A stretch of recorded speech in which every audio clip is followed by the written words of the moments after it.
do it on a different day? Yeah. Yeah. Okay. You're Michelle Cormier? Yes, ma'am. And will your client waive the formal reading of the indictment in each case? Yes, ma'am. Ms. Cormier, in clause number 25, DCCR 1446, let's see, are we going on with the prior or just the, With the prior judge. okay. Let me, you're charged, hold on.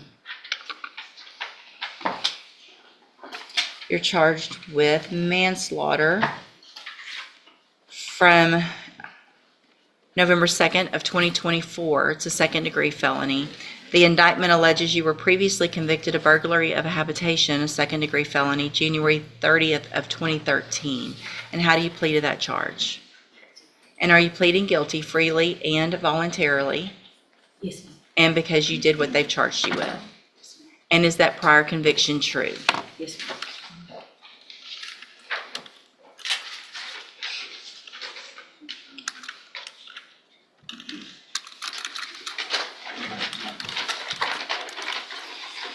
Okay.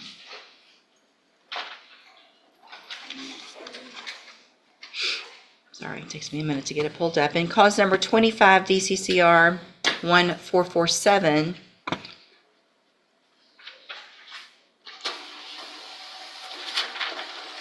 you're charged with possession of a controlled substance, a state jail felony from October 30th of 2024.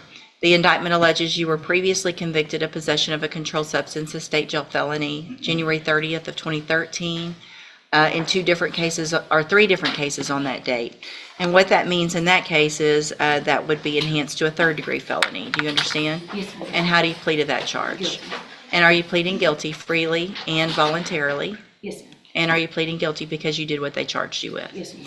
And are those prior offenses true? Yes, ma'am. In each of those cases, I have here on the tablet some documents that have your signature on them that the state has marked as exhibit number 1. Before you signed these, did you go over them with Mr. Radford? Yes, ma'am. Do you fully understand them? Yes, ma'am. And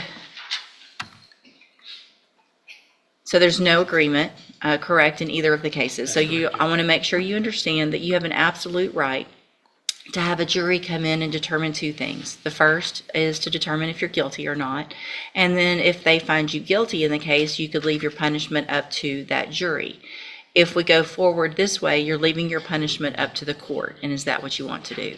Yes, ma'am. State tenders number 1 in each case. No objections. It's admitted in each case. Is there any evidence that Ms. Cormier is not competent? No, ma'am. All right, ma'am, in each of your cases, I'm going to find that you entered your pleas of guilty freely and voluntarily.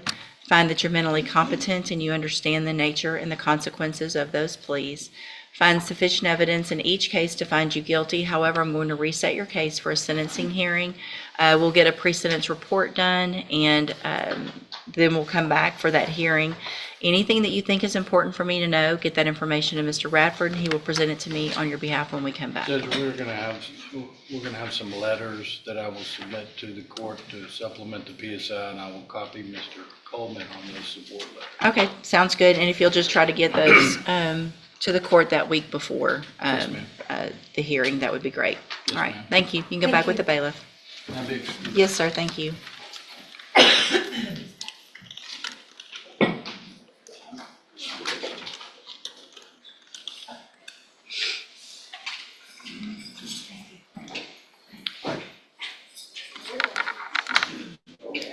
Mr. Rojas, you have Adrien Banks.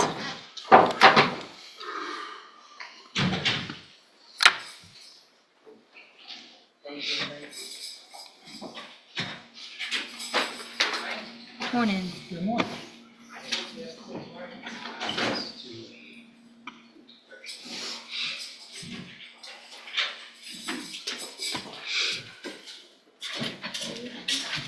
Are we going on count one only?